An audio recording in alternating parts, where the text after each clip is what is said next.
Hello, how you doing? I'm Craig Parkinson. You are listening to the Two Shot Podcast. Sit yourself down, pop the kettle on. We're going to have a nice old chat. Who's it with this week?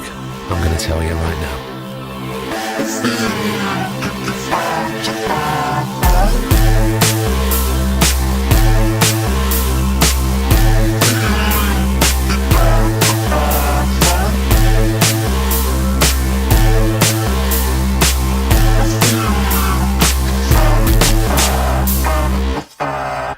Hello, welcome. This is the Two Shot Podcast. I'm Craig Parkinson. Thank you so much for subscribing and tuning in to this episode, because this week it is Michael Smiley.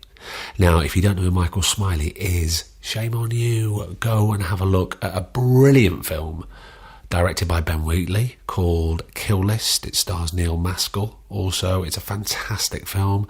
You may have first been introduced to him in the Simon Pegg, Jessica Hines sitcom Space, playing Tyres all those years ago. Of course, we don't really talk about that. We talk about other things. We talk about growing up in Hollywood. Not that one, the one in Northern Ireland. We talk about his rebellious nature. We talk about his stand-up comedy career, his training in his late 20s, his early 30s, but a very different kind of training. Look, it's a really brilliant interview, a great chat. Me and producer Griff came to London, popped the kettle on, and we sat down with Mr. Michael Smiley. Right, it's gone, so I suppose we should start. I am sat here having a cup of tea in London with Mr. Michael Smiley. How are you, mate? I'm good, Craig. I'm good, mate. I've just had a very strong cup of tea. I asked her for a strong cup of tea and leave the bag in, and she made me a strong cup of tea and she left the bag in. So I've got like tea from the 1950s. Which is how you want it? Wow. Everything's just went slightly monochrome. Michael, when you were growing up in Hollywood, yeah, and obviously for those who don't know, I'm not talking about Hollywood in America, I'm talking about Hollywood, Northern Ireland. Were you from a big family?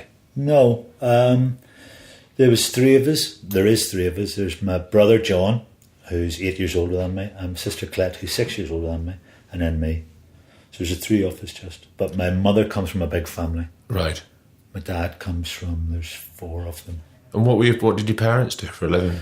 My dad was a post office engineer. Right. So he was one of those guys that climbed up the telegraph poles and run the line into the house and connected your house to the telephone exchange.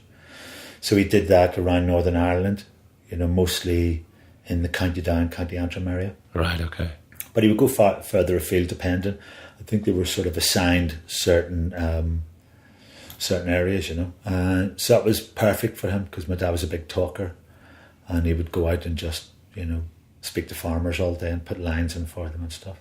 So he did that. And my mother was a seamstress, a tailor, who used to work in sweatshops in the 60s. Right. In Belfast, making Ben Sherman stuff and things like that. And then she got a job in the local army depot because Hollywood's a garrison town. Yeah. So there's the Palace Barracks and then there's the Ordnance. And the ordnance depots where all the equipment's kept, and she got a job in the Remy there, as in the stitching room. So she would, uniforms, repair uniforms and bulletproof vests and stuff like that. And what kind of, when you were at school, what was driving you? What was exciting you when you were at school? Would you say that you were a good student? You were just diving into everything at school, or were there specific things that pulled you? Are you talking about primary or secondary? Yeah, I'm talking about primary, early on. Primary, I just remember trying to look for fun at all times. It was always about having fun for me, and I think because, looking back, I think I'm an emotional person, so I was emotionally attached to teachers. If I liked them or didn't like them, I came from that culture of spare the rod and spoil the child. Right. I'm over 50, so... I was a child at school, you could get strapped by the teacher or smacked by the teacher and stuff like that. So we used to have like some teachers that were strict and some that weren't. My leanings were always towards a more literature side of things. I was good at geography and history and English and things like that. Mathematics and science just left me blank. You know, I just couldn't cope with it at all, really. And that was mainly in secondary school. I don't really have much of a memory of primary school apart from just playing football. Yeah. Just playing football. Which is kind of what it should be, really. Kiss I have very bad memories. Like that, you know? Yeah. And when did drama come into your life? Did that happen at school or not? No, not at all. Was that ever on the curriculum? Because I've been speaking to a few people and it hasn't been on their curriculum at all. No, it wasn't. I went to, at 11, I went to a Catholic boys' boarding school up the Antrim coast, at Conleth Hill. Right. Went there as well. But don't remember Conleth, he was younger, a good bit younger than me. But they had a drama, like a drama society sort of thing, where they would put on Gilbert and Sullivan, Pirates of Penzance and stuff like that at the end of every year. But that was never my remit. I was a really forward of the floor type of wee lad, you know. I liked football. I discovered cigarettes at 9, discovered alcohol at 13. I was a wee lad. Yeah. I was a wee raker, you know, but I think my aspirations was to be like all the other lads, but I wasn't. I was more sensitive and slightly outside of stuff, you know. I thought deeply about stuff and I felt deeply about stuff, but so there was no real. I didn't have any childhood epiphanies. My epiphanies, as far as, you know, finding a path, didn't come to much later, till I was older, you know, till I was a man, really. And at that age, what were the aspirations? Were the usual sort of fireman, astronaut, things like that, or was there other things? Football? I didn't have any aspirations. Really? Didn't have any aspirations. It was, again, confusing. I think I was, I don't know. I think I was one of those kids that, you know, I'd be obsessed with something one week and then I wasn't interested the next week, and I'd be obsessed with a new thing and I was, you know. Yeah. And I didn't really have, like, my dad was quite solitary. My dad was the type of man that the stuff that he was interested in were solitary endeavours. So he was into fishing, he was into shooting, he was into photography and developing his photographs, and he was into things like that and gardening. So there were stuff that he went and did on his own away, you know, and I rarely joined in or was rarely invited, you know. And my mother was, you know, they were always working. So you were out playing all the time. So you were climbing trees and playing football and blowing smoke rings and stuff like that, and trying to chase wee girls or whatever, you know. They were quite sort of analogue pastimes, you know, and living in a housing estate. So, you know, living in a housing estate in Northern Ireland, you were constantly, it was like its own environment, it was its own microculture, you know, so you were just trying to survive within that. And then I went away at 11. So where did you go at 11? I went at 11 to this boarding school. Right. And how did you find that, being away? Got there, made a big hue and cry about wanting to go because all my mates were going and I didn't want to miss out. And then I got there and realised it was a massive, massive, massive mistake, and it was too late, and I had to stay there for 5 years. Wow. And so that was a real pivotal change in my life when I look back on it, you know. Did you feel you did a lot of growing up in that time while you were away at boarding school? Well, I did. You find that I find this is all in retrospect, you know. I was quite frightened, and I was quite out of my depth, and I was very lonely, and I had a sense of that nobody was going to save you. You know, my brother had left and went to England by this stage. I had a sister who was getting on with her life. I had mum and dad who weren't around, so I felt quite singular. And I remember that feeling of a loneliness and not being able to make that feeling go away, and being in an alien environment and not being able to leave and having to make the best of it. Yeah. So I think you know, nowadays that's given me an independent spirit. You know, it's given me a sense of, I can be quite sentimental about stuff, but at the same time I can be quite stoic about stuff as well, you know. So yeah, and I didn't like what they were serving me. You know, once I went to grammar school, I had that education, and I thought I don't really want what you're trying to train me for. You know, I didn't want to be a barrister or a lawyer or a teacher or a banker or I didn't want any of those things. So there was nothing else round, you know, and it didn't have those Yoda moments. There wasn't an older person who said, you know, some young man, you're quite funny, or you know, maybe you should try acting, or you should try stand-up. I'd never had that moment. That never came until... So were there any aspirations at that time when you were at the boarding school? No, did you feel quite lost, but also trapped at the same time? Yeah, I felt quite out of my depth, really. Yeah. I felt out of my depth. I felt that I couldn't... And there was a lot of discipline in the school, so you were getting... And I was a wee shite as well. You know, I was... Because I was in the process of rejecting everything around me and become a bit of a class warrior because I came from a housing estate and now I was in a middle-class environment. Everything was either embarrassing or made me angry. You know, my dad's car wasn't good enough. The job he did wasn't good enough. I'd found myself becoming quite defensive. So you had quite a rebellious streak. Yeah. Yeah. It's hard to be rebellious in a boarding school because there's nowhere to run to. You know? Yeah. It's quite hard, you know. But at the same time, you know, I developed skills that I realised only later, that I realised that I was funny. I could tell a story.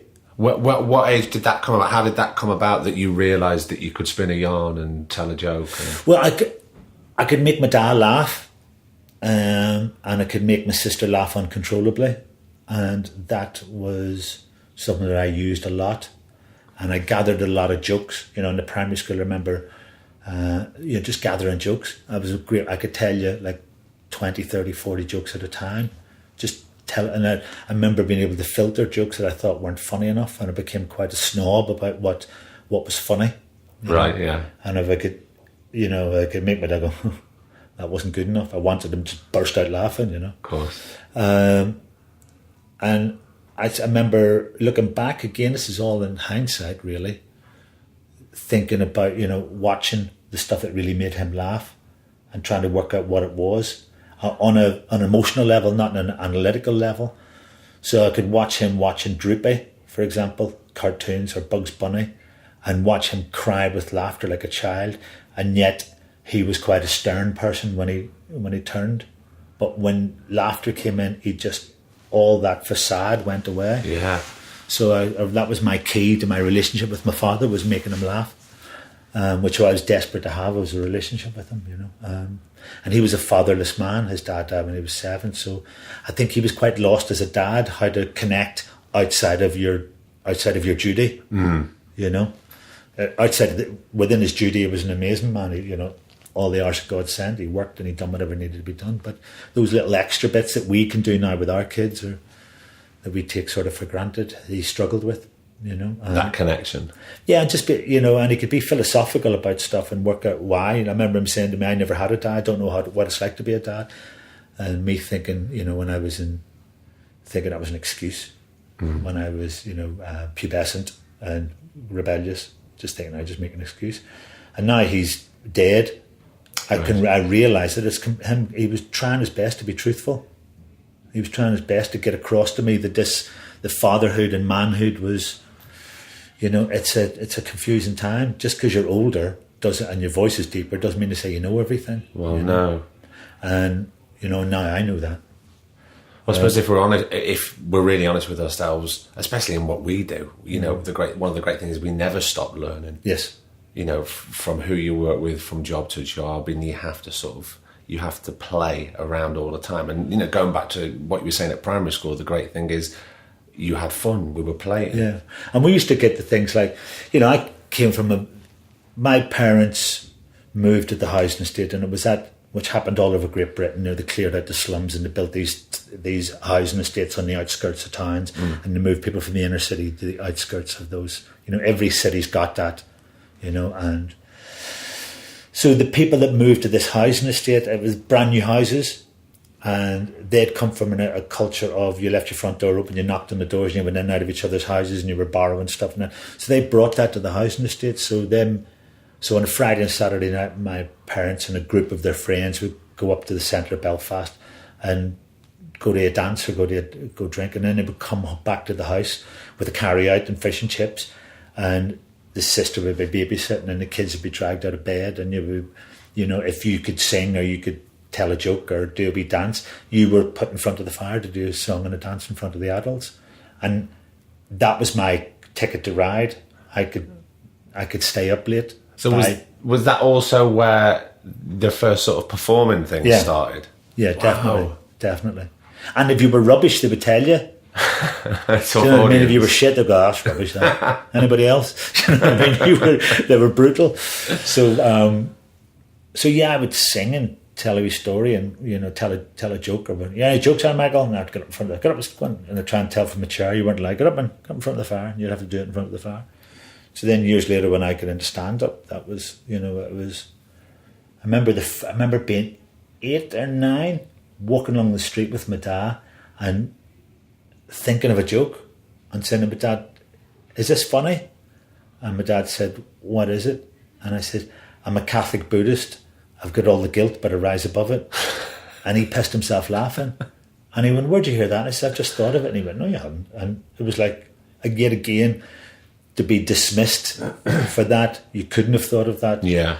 I took from that as like a hungry man, like sucking the last bit of meat off a bone, going, oh, I must be good at that because the adults don't believe me and I know it's the truth.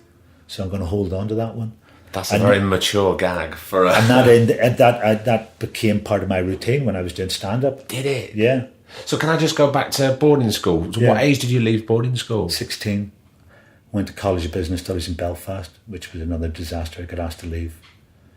You know, I was mad, stone mad. I was just, all I wanted, I was like a dog that was wanting off the lead at all times. But didn't know where you wanted to go. Just wanted to run. Yeah. Just wanted to run with my tail in the air, you know what I mean? And by that stage, it was like, we were now 1979, 1980 in Belfast. Hunger strike was on, stuff like all that was going on around us. It was a big army presence. Yeah. You could go out for lunch and decide to go to the pub and not come back to class again and say you were P-checked by the Brits. You know, so they wouldn't have nothing they could do, they couldn't tell. You know, so there was a lot of that going on. Just me, all of a sudden, after being 5 years in a boarding school, now in this co-ed environment where there was girls around, and I was 16, was the youngest at the college. And I was just, my head was just spinning. And well, there's loads of excuses not to be able to attend that you and also that thing of, you know, my concentration levels were just, I was a flibberty-gibbet. I was always out the window. I was always looking for something else. This was tedious and boring, you know. And the problem with that is, as I've got older, is I now realise that part of the education thing is if your O levels or your GCSEs is getting you to sit in a room and study, right, on your own, and then remember that and regurgitate that in the pressure of a test situation, and then you hone that down to subjects that you're good at, and then you're able to go out and explore those subjects and again do your tests and study, and then when you go to university, then you pick a subject that might be your ambition to follow for the rest of your life, and you become an expert at that. And you do your own research and it's on your own stream and stuff like that. I had none of that. So what I even now, as an older man, to sit in a room on my own and study, to learn lines is one of the hardest things for me. Oh, still now, even when that's a focus for you. Because I never focused in the past, because I rejected that part of the education. I wasn't interested in GCSEs and A-levels, and then I never went to further education. I wanted to get into life. But actually what I lost by not furthering my education wasn't the knowledge, it was the ability to sit and concentrate. That's what education gives you. You know, your A-level in whatever subjects that you took aren't paying you any favours now. You're not getting anything from that. No. But what you've got is, through further education, is the ability to sit down and concentrate. Do you understand? Yeah. That's what I lost. And that's why those days are, you know, when I have to sit and every day's a school day, actually sit down with the script and learn lines, or sit and write when I'm trying to write something now. It's really hard. But even when during my exams, I walked away with hardly anything, because I was like you, I was looking out the window, because I knew that I only had one focus, and that was because I wanted to get out of this town and I wanted to go and train to be an actor. Yeah. That was my only focus. Everything else. I wanted to get out of this town, but there was no other. Yeah, you didn't know where you wanted to go. I didn't know what I wanted to do, you know. And because of that, then what happens is life fills those gaps in for you. Life all of a sudden gives you well, if you're not going to concentrate on something, we'll give you something to concentrate on. It's called life. Yeah. So it comes up and slaps you upside of the head, you know. So what first came and slapped you upside of the head? My girlfriend getting pregnant. At what age was that? 19, 20. I'd just come to London.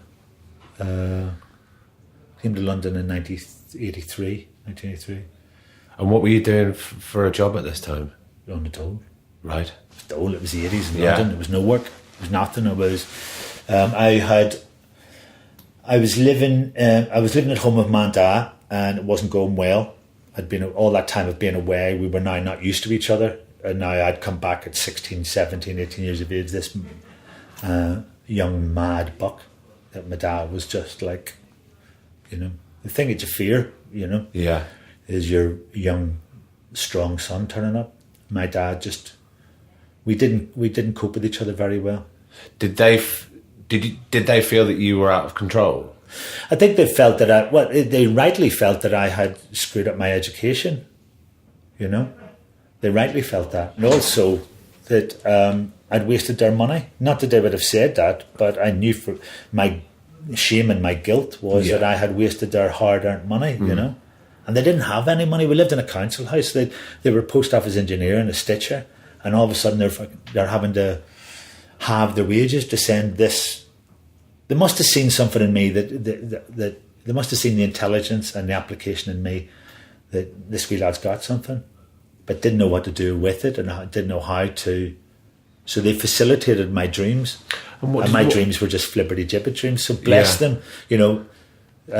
That's part of my drive now, is that, you know, my kids work hard. My kids are really good at the jobs that they do, my older kids, because of the influence of myself and my ex-wife and myself, and my kids from my second marriage will be the same, because I've learnt my lesson and I work hard at my job, because I was blessed at 30 to find a career path that changed everything. That was my epiphany. Yeah. You know, I waited long enough for the miracle to turn up, and it did. And how did that come about? Again, through friends. You know,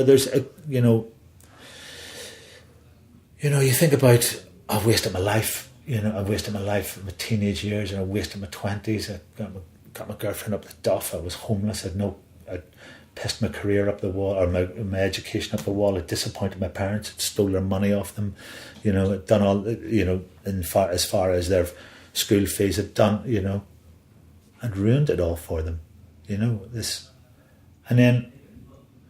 Sorry to interrupt, but were you still carrying a lot of guilt at that time because of that? You know, I think the guilt really kicked in when I was married with a child, and all of a sudden I realised all the stuff my dad warned me about was now here, and I didn't listen. I thought I was the clever one. I thought I was a smart arse. I thought I had all the answers.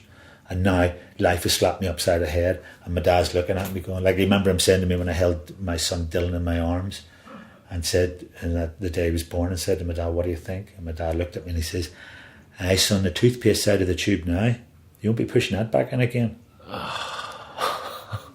And that was the truth. Yeah, you know, that was the truth. Now I was faced with truth, and I run around like a headless chicken, trying to make ends meet and try to hold down this life, and was homeless in London, and was in, you know, it was in DHSS hotels and B&Bs in Paddington, and, you know, living that life of, you know, real transitory life, and then got a job as a cycle courier and rode a bicycle. And so you went from the dole to be a cycle courier?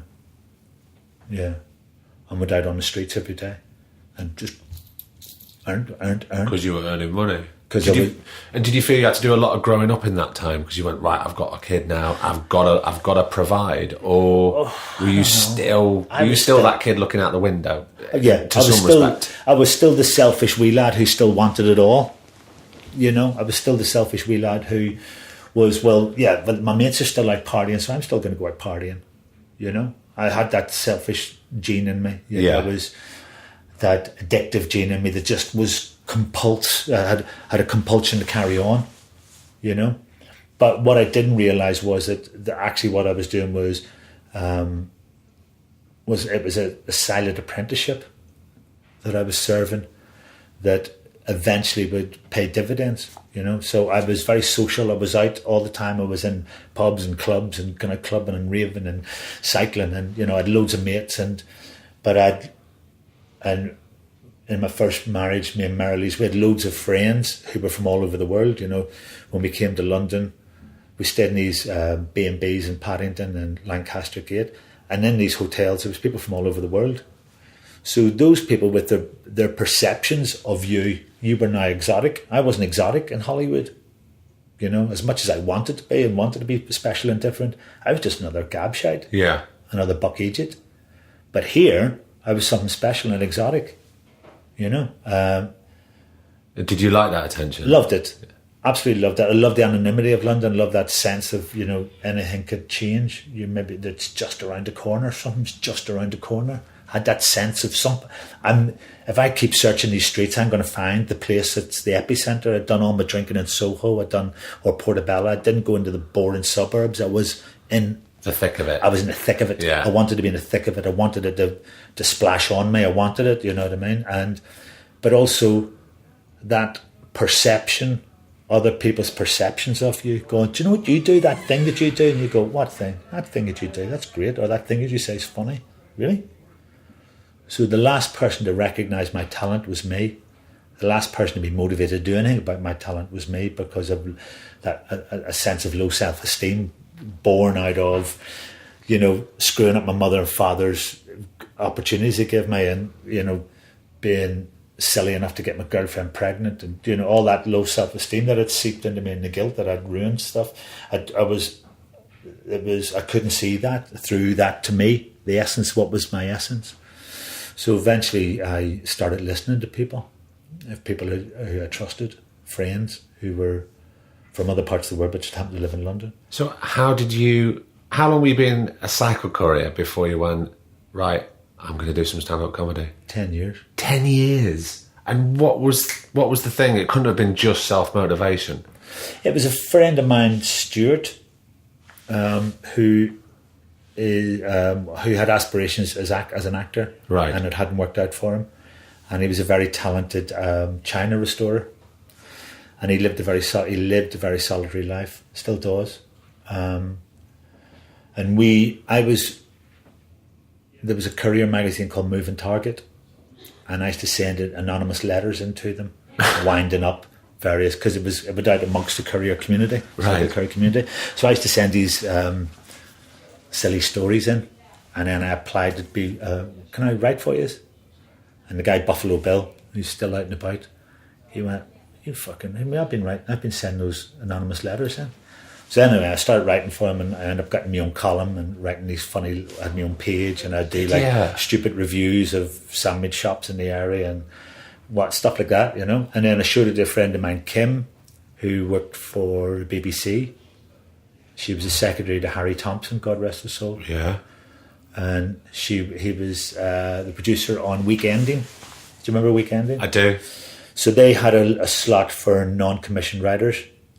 So people like Stuart Lee and people like that and Richard Herring and Al Murray and Ben Moore were commissioned writers for it. And so then you would sort of wait outside and they would come, and she'd got me sort of, why don't you try that?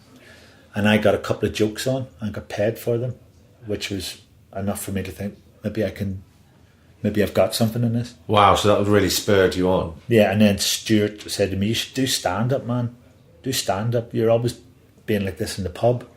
You're always in this social situation. I was always dominating, you know what I mean? I'd be in a social situation and I would be the funny one. And if you were the funny one, we would be funny together, and then we'd be funny, have a funny off nearly, you know what I mean? Yeah. We'd get to that and we would bond on that. But there is a massive difference of the bloke that's being funny in the pub. Yes. You get him up on stage and pop a spotlight on.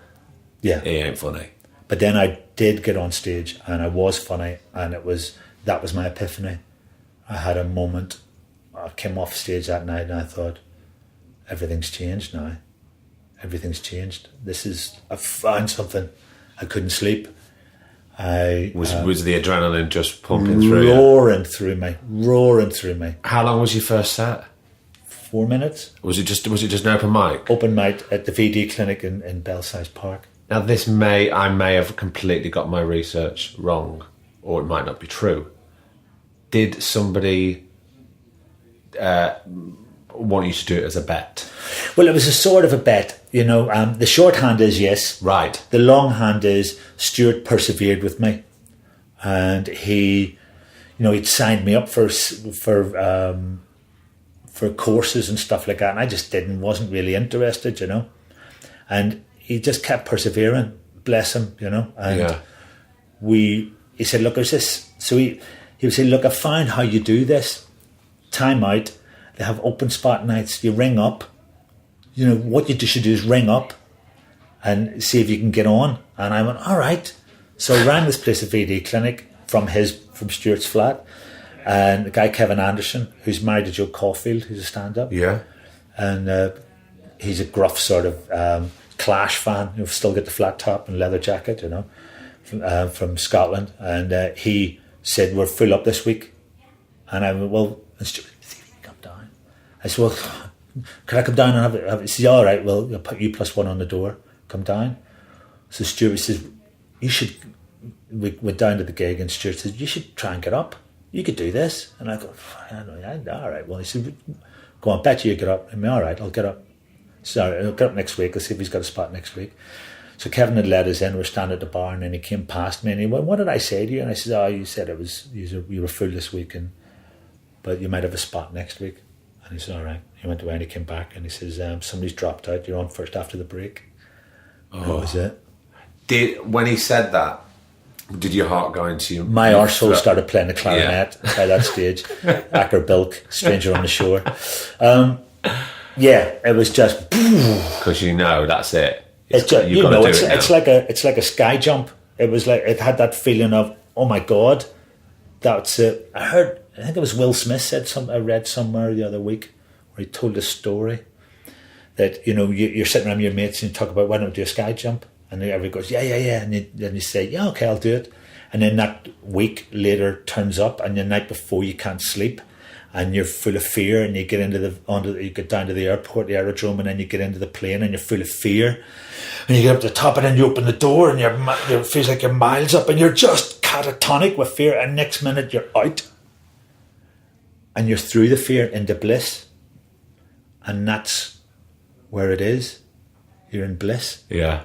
And, you know, that's what all the beauty is getting through the fear to the other side, get through the fear to the other side. And that night, to be willing to get up and do it because I'd said I would do it, but also maybe somewhere in my mind I knew this is a chance, maybe what they're saying is true. And I think deep down inside there was a part of me believed that I could, and maybe I should do this stuff.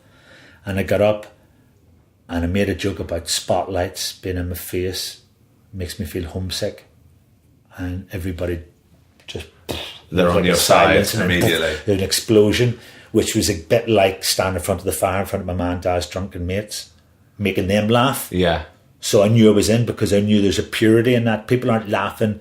You can tell when people are laughing when they're patronising. You can tell when people are laughing because what you've said is funny, not intellectually funny. It's funny. It's smashed them in the guts. Yeah. And that's the laughter I'm after. That was the laughter that all those years of being a child or being homeless or whatever, when you're sitting around with people who don't have to fucking like you, who would rather dish you, make fun of you than with you. Yeah. To turn them, and you still have this reputation of being somebody who can do the do, to then transmitting that onto the stage and it working. That was the portal that I jumped into. That's when it changed. During that 4 minutes, do you think you immediately found your stand-up persona? No, but I found a reason to be there. Right. I found that an excuse to be there, a right to be there, and a focus for. But also, then that was the start of the embarrassing apprenticeship of doing open spots and doing as many open spots as you can and dedicating yourself to it and down on your arse and dying, like where you're walking home and all you can hear is your heart, the blood in your ears, just going, "What are you doing, man? You've just humiliated yourself in public." You know, that feeling, because I've got pride as well. Well, yeah. You know, and then not being able to sleep at night time, just sitting in the dark, just going, "What have I done? What have I done?" And then going out the next night and smashing it again and going, what the fuck's going on here? And slowly but surely the deaths get smaller and the wins or the 1-alls after extra time, you know what I mean? Just sort of getting through it, leaving the stage with your ego intact or your pride intact. Because you're there training, you're holding so now you're that training, sort of craft. now you're training, now you're doing the ring work, now you're doing your in. And then I signed up for a newcomers competition in Edinburgh. After how long was this? Are we talking? Within 6 months. 6 months? Yeah. That's quite a speedy trajectory towards once throwing I'd yourself done into that gig, competition. I knew that there was a job to be done. I had a focus now. You know, I'm riding a bike. I was one of the best riders in London. I was probably in the top 20 fastest riders in London. I was good at my job, but it's sick. You're just going round in circles. You were still currying at this point? Yeah. You're only going round in circles. It's not a career, you know. And now I'd found something that was actually had a trajectory that was... Now all of a sudden it was like, whoa, you can go. You know you can go with this. All that stuff that's behind you now, all that life experience, it makes sense. Now it's got a reason. You know, none of that was wasted. None of those homeless years, none of those pregnancy years, none of those, you know, standing in front of the fire, none of those pissing up your education. All of that's now material. Yeah. All of that's gold. You're not going to be standing on stage talking about fucking cats and dogs. You're going to be talking about your life. And you've lived your life. You're living a good life. You're living a really interesting life. Did you feel a real sense of achievement when all that came into your mind and that focus? You weren't that kid sort of looking out the window anymore and being a flibbertigibbet. Did you feel, I've got a purpose now? I felt like I'd opened the door and walked into a room, and it was a room that I wanted to be a part of. It was like a sixth form common room that was really big, and I was part of it. But I wanted to be on the big table. I wanted to be up amongst them. I wanted to be rubbing shoulders with the big boys. You didn't feel intimidated? I did. I did feel, and I felt like I shouldn't be there. And I felt like, but then when you're on stage, you know? And when you come off stage, and then you're the daddy. Yeah. It's beforehand when your nerves are going, what are you doing? You're an idiot. You should be at home. Why are you doing this? Is fucking a stupid idea. And then you jump and you go into the bliss. And it's, fuck, I'm the daddy, I love this. This is the best job in the world. And you come off stage, go bam, bam, bam, like Caesar going down the Appian Way. And then it slowly subsides. And then somebody goes, nice gig tonight. I go, thanks, mate. And you're a bit humble. And you go, it's another day in paradise. It's good. And I'm through, and I'm not fucking, I haven't wasted my life, you know. And I'd done the competition. And I got through to the final. Right. And then I nearly won. It was a split decision between me and Dylan Moran. And they gave it to Dylan because he was younger, and they assumed because he was younger he hadn't been going as long, and Dylan had been going longer than me. Right. He'd been going about a year and a half, 2 years by that stage. But I had no resentment towards it whatsoever. I was so happy about this. This is just beyond my wildest dream stuff. And Kim Kinney, who booked the Comedy Store, who was one of the judges, came up and said, I voted for you. I booked the Comedy Store. You'll never do an open spot at the Comedy Store. I'm going to put you straight in, doing 20s. And I'm going to book you into the old Comedy Store before it moves, so you can say you've done the old Comedy Store. Wow. And my first gigs at the Comedy Store was a weekend, a fully paid weekend, doing 20 minutes with Phil Jupitus, Jack D, and Arthur Smith and Lee Evans. And when I turned up, Kim Kinney was at the back bar. There used to be this back bar at the Comedy Store. It's now the 99 Club and Storm nightclub. But there used to be a back bar, and I went in, and Kim Kinney, who's really funny, Scottish camp bloke, really cutting, really funny. And I come in, he just popped a bottle of champagne as I come off stage. He says, where the fuck have you been? And gave me a glass of champagne. And I just thought, this is just amazing. Like that night when because it was a split decision, they were asking the audience while the judges were re-deliberating, who do you think's won? And I'm standing backstage with Dylan Moran, and they're shouting Dylan, and the audience is shouting Smiley, and they're shouting Dylan, and they're shouting Smiley. And my head again went, this has changed again. This is another epiphany. This is another This is another threshold that you're not coming back from. Yeah. This is another, quantum leap forward. It's moved up a level again. Again, because 500 people are shouting your son's name. Because my son was called Dylan Smiley. All right. So it was all those moments I just gone, I'm always looking for the spiritual link. I'm always looking for that lovely little universal bit where it goes chung, chung, chung. Boom, there you go, big lad. There's a sign. There's a sign. What are you going to do with that sign now? And then that year was 93. I got into the Comedy Store. Because I was in the Comedy Store, I got into Jongleurs. Because I was doing Comedy Store and Jongleurs, I was getting booked I was hardly doing any open spots. So I was getting paid straight away. So I never went back to being a courier again. And then Seamus Cassidy, who was a commissioner for comedy at Channel 4 at the time, who's from Derry in Northern Ireland, put me into Naked City, which was a music programme with Johnny Vaughan and Caitlin Moran. I remember it, Collins and McConey. Yeah. And I was the roving reporter, had my own little slot called Smiley's People. So you're still doing a version of stand-up, but... No, I was going around interviewing people at festivals and clubs. But of course, because you're so quick-witted with the stand-up, that training would have put you... And we had Hoods, who from adulthood, and he was the director of adulthood. Hoods, he's director anyway. Right. He was the director of our little slot. So we had a really small team. So we just go in and just like bang, bang, bang, just shoot really quickly. It was real guerrilla, going to festivals and stuff. There was no setups. And we just go through crowds and I would just bang off people. And so that was my first TV. My first real TV was Late License, which was on Channel 4. They done a thing called Late License. I vaguely remember it, yeah. Which was like a continuity between programmes. So Lily Savage did one. That was his big Paul Grady's big break, and myself and Kevin Day did one. Right. And that was my first ever television.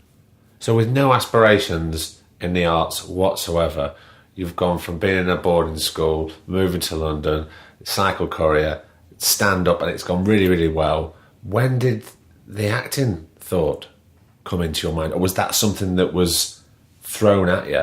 I think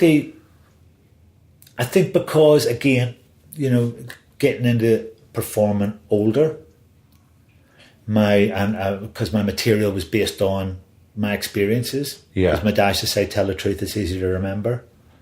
I would tell the truth. So I would tell these long stories that I've been telling people at chill out rooms at 5 o'clock in the morning back in somebody's house after a party. I could tell this story.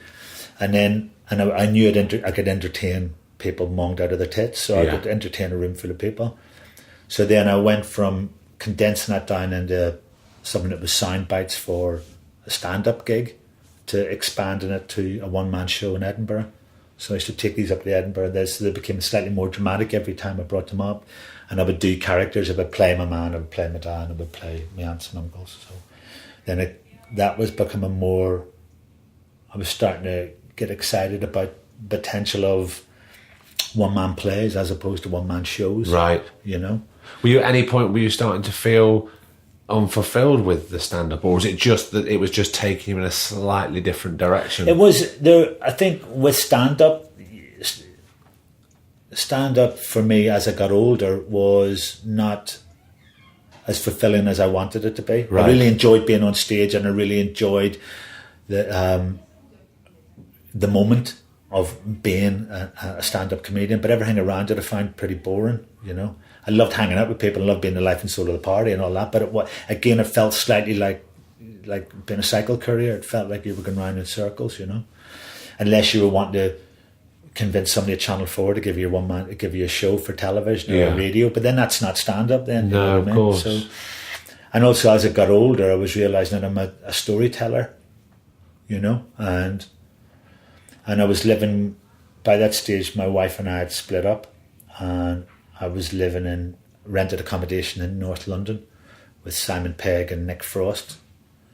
And so we were all starting out, and so we were all like, you're like when you're living in a flat with other lads, it's a big love-in, it's a big bromance. We all love each other, and we're all like enjoying each other's company. We're staying up late with bottles of Jack Daniels and having the crack and playing Jenga, but also yet again pointing out, oh, that's funny. do that. Or Sam was always making little films, and Nick was playing characters, and I was, you know, being visceral and dark and funny, and you know, and just happened to be that Simon started writing Spaced. Him and Jessica wrote Spaced. So then Tyres come into that because he wrote a character based on me and then asked me to play the character. So that's sort of where the acting went. But by that stage, I was. Did you ever go back to stand up then? Yeah, I was still doing stand up. Oh, you were still doing it at the time? Still doing stand up, yeah.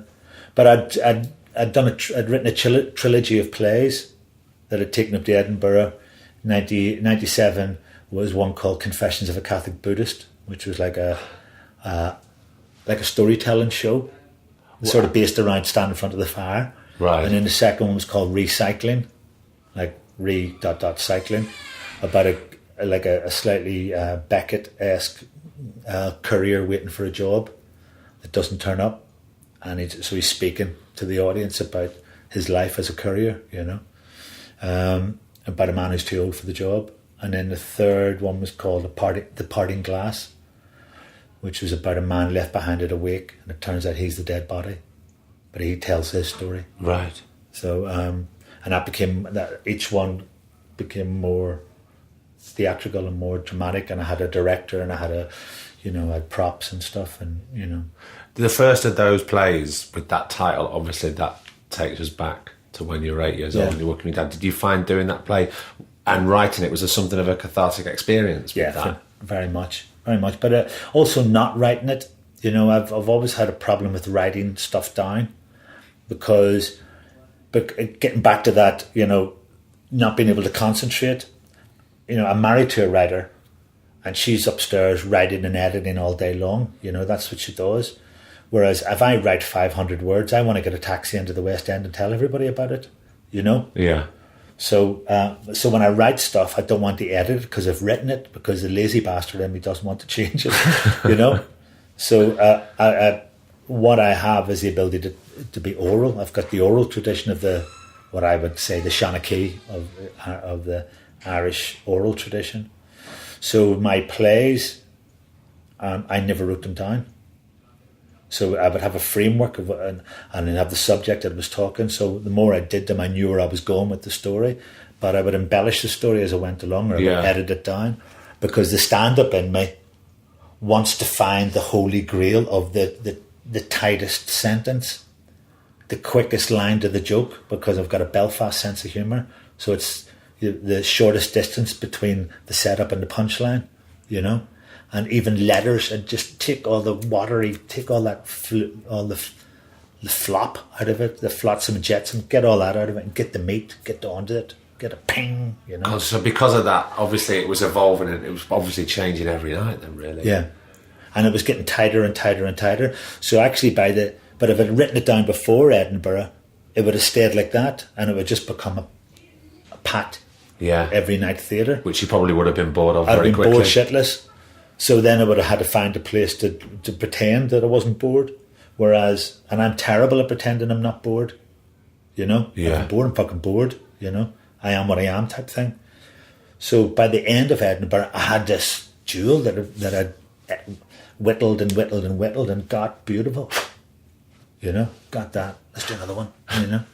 And that was sort of what was the exciting part. So for me as a stand-up, going around doing gigs was fantastic. But to have a show to look forward to do in Edinburgh as your little side project, you know, I'm doing this, and I would talk it up, and you know, and sit in situations with friends. We go, what are you going to do next? And what happens then? And what about the story then? And you know, have a director. I had this guy Ken McClymont, who is an amazing guy. He does a lot of fringe directing. He's like the whispering assassin. He's Scottish. He just listens and asks you really poignant, quiet questions. Nail you. And he would just, like, I went the first time I met him, and I went, I don't write anything down, so you're not going to get any script. And I went, all right. He says, so how do you do it? And I just talk. He says, okay then. Switched on the tape recorder, talk. So he would just put me on the spot. So then he was the in-house director at Old Red Lion. So I'd go there every day and we'd bang out the skeleton of a show. Old Red Lion in London? Yeah. Right. And he'd done Recycling and Parting Glass, and I learnt a lot from Ken. I learnt a lot of, you know, getting to the using the stage properly, using the lighting properly, get there when you're going to say that line, because the light when it hits the side of your face is beautiful, or, there we're going to have an uplight there, so get for that bit, when you turn. And then I would go, because I wasn't trained, I would do, this is brilliant, and then what? Because that was all of a sudden the theatre stuff, if you'd have been trained, you'd have known all about that. But I was learning stagecraft from this working class Glaswegian, you know what I mean? So it was like I trusted him. And now we were in this, now this was another secret garden that I was being invited into. And this is another world that I was being invited into. That now I was in my early 30s and I was feeling like I was a teenager. I was so excited. Yeah.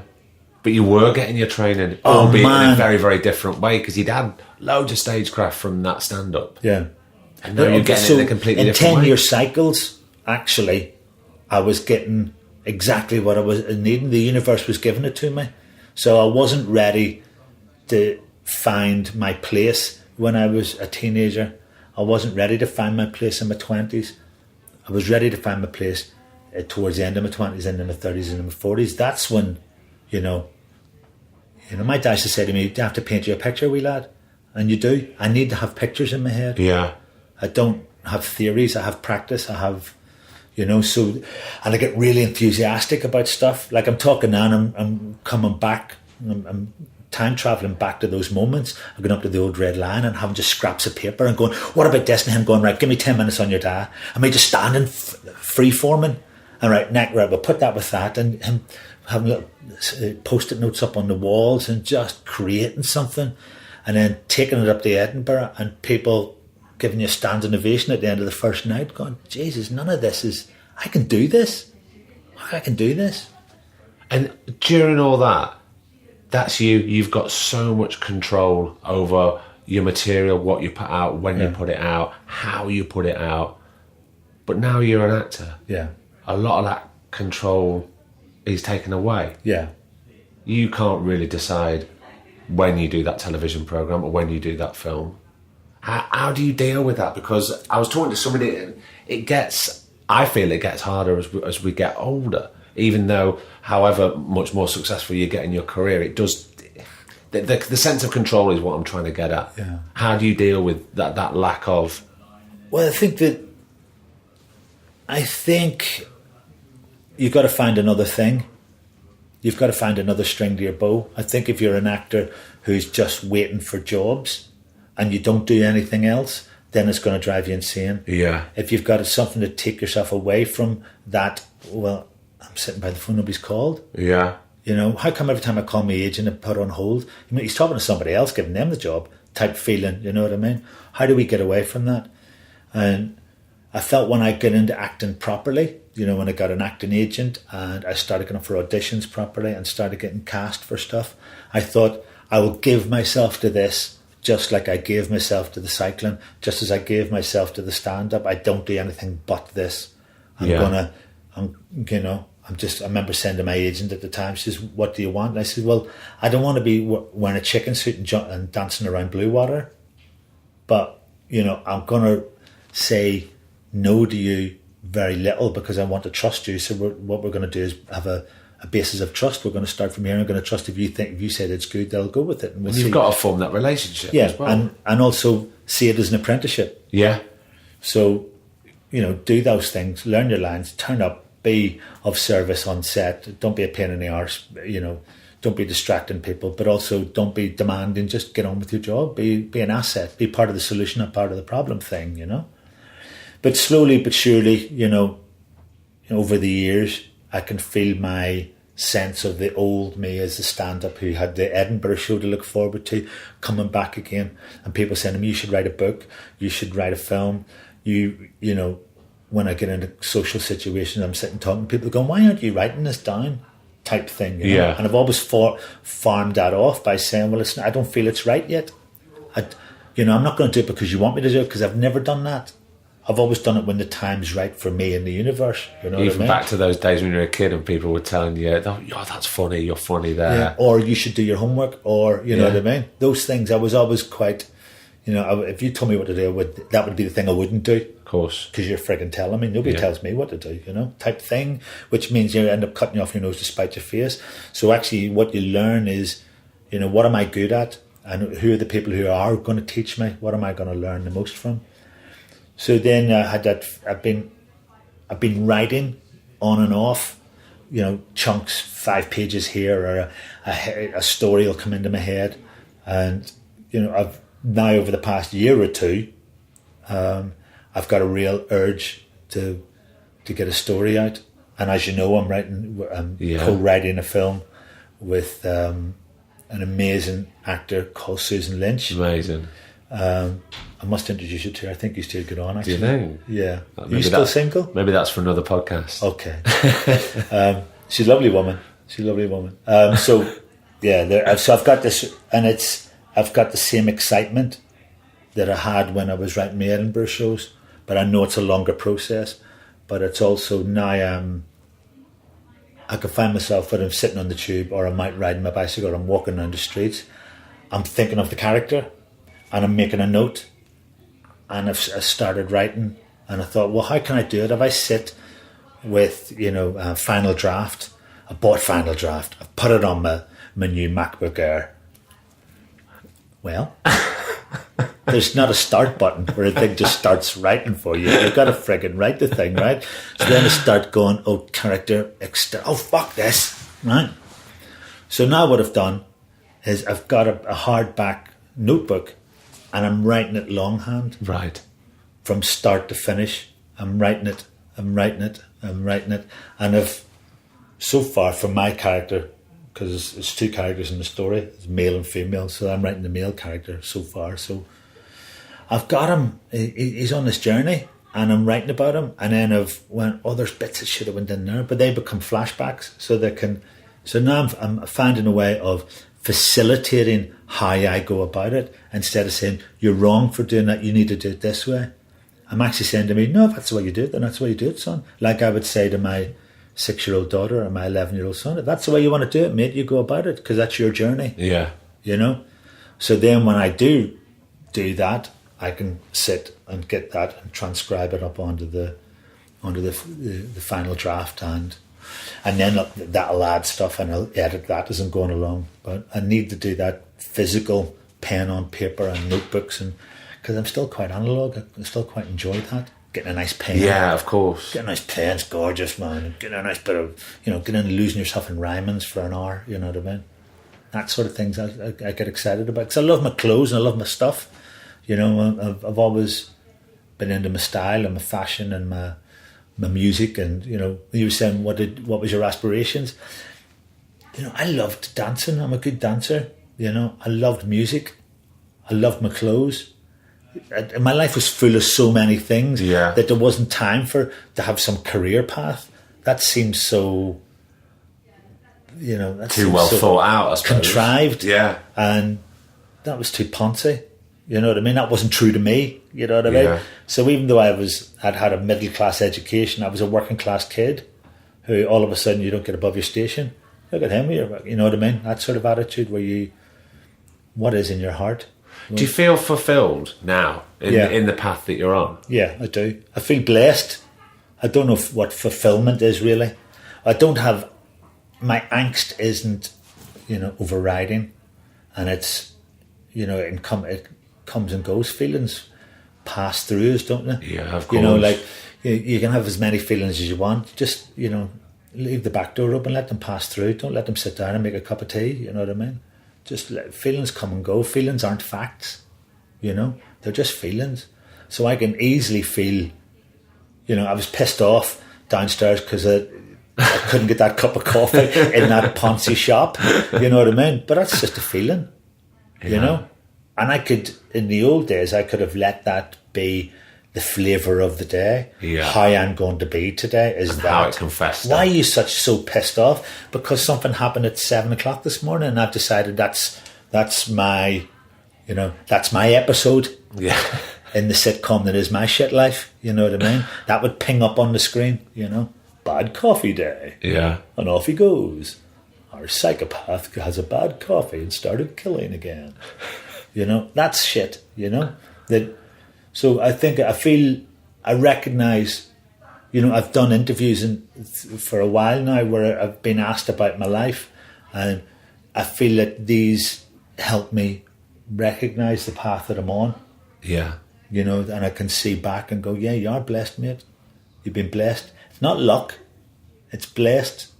You know, because you can take it and you can do something with it, and you don't have to beat yourself up from the stuff of the past, and you don't have to worry about the future. Be in the present and feel blessed. And that's, you know, I've got a fantastic relationship with the people who are really important in my life, my children and my wife and my ex-wife.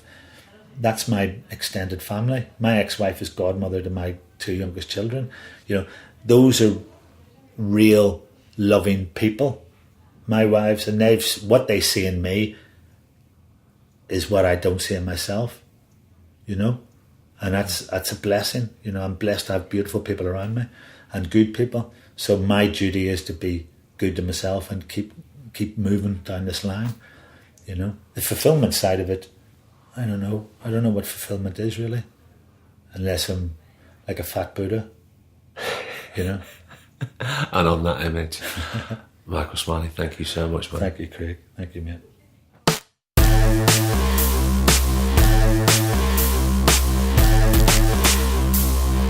Well, that was it. That was the Two Shot podcast with Michael Smiley. That was a fantastic chat.